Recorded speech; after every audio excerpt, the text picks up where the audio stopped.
तो अस्सलाम वालेकुम वरहमतुल्लाहि वबरकातुहू। उम्मीद है बिल्कुल ठीक हूंदो। मां आहियां पंहिंजो हाफ़िज़ साजिद क़ादिरी। तव्हां ॾिसो था पिया मुंहिंजो यूट्यूब चैनल हाफ़िज़ वराइटीज़। अॼु मां असर नमाज़ पढ़ी फ़ारिग़ थियासीं त शहर मां पकोड़ा ऐं समोसा वठी मां पंहिंजी दड़े जी जॻह आहे तयारु कराईंदा पिया। उते मां शाम जो टाइम ईंदो आहियां।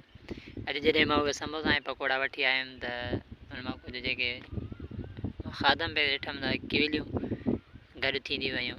मां अधु खाधमि, ॾिठमि त किविलियूं गॾु थींदियूं हुयूं। पोइ मां अधु जेके हुया त उते रखियमि।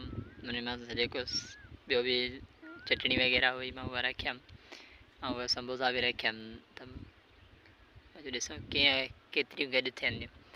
पर उहे जीअं जो मां रखियमि त 2 मिंटनि खां बाद में तव्हां ॾिसो हाणे मां तव्हांखे ॾेखारियां थो त शायदि उन्हनि जो रिज़्क़ जेको रब हो न हिते रखियो हुयो, इहो ज़रियो जेको हुयो इहो हुयो। हाणे तव्हांखे मां ॾेखारियां थो त उहे केतिरियूं किविलियूं आहिनि।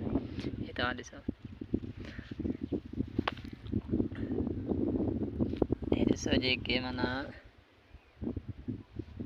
हे ॾिसो था पिया इहो अलाए यकी अलाए न ठाहे। हे ॾिसो, हे ॾिसो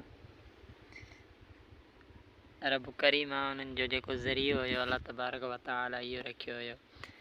मूं ॾाढी दिलि ख़ुशि थी ऐं हाणे माना अलाह साईं शायदि हुनजो रिज़्क़ हिते रखियलु हो ऐं रब करीम आहे जंहिंखे पैदा कयो आहे, ख़लक़ियो आहे, अलाह साईं ज़िम्मो खयो आहे, उनखे मां रिज़्क़ अता कंदुमि। शायदि हिते बर आहे तव्हांखे मां ॾेखारियां, छड़ो दड़ो आहे, कुझु बि न आहे हिते। अञा घर असांजो तयारु न थियो आहे। दुआ कयो त घर जी तयारी आहे, मिटी वग़ैरह लाराए छॾी आहे।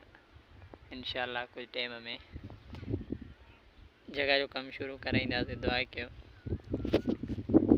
पर हिते माना कुझु न आहे, घर आहिनि पर परे आहिनि। ॾिसो तव्हां,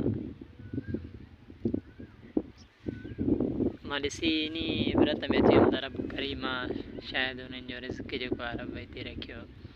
ॾाढी दिलि ख़ुशि थी ऐं अॻियां में बि मां इहो ई हाणे अधु कयो आहे त शाम जो इहा शइ लाज़मी वठी हिते कुझु पाण खाईंदुसि, कुझु इन्हनि खे ॾींदुमि। जो अलाह साईं राज़ी थींदो। ऐं तव्हांखे बि गुज़ारिश आहे त अहिड़ियुनि जॻहियुनि ते वञी इहे नेकी जा कम कंदा कयो त भलाई थींदी।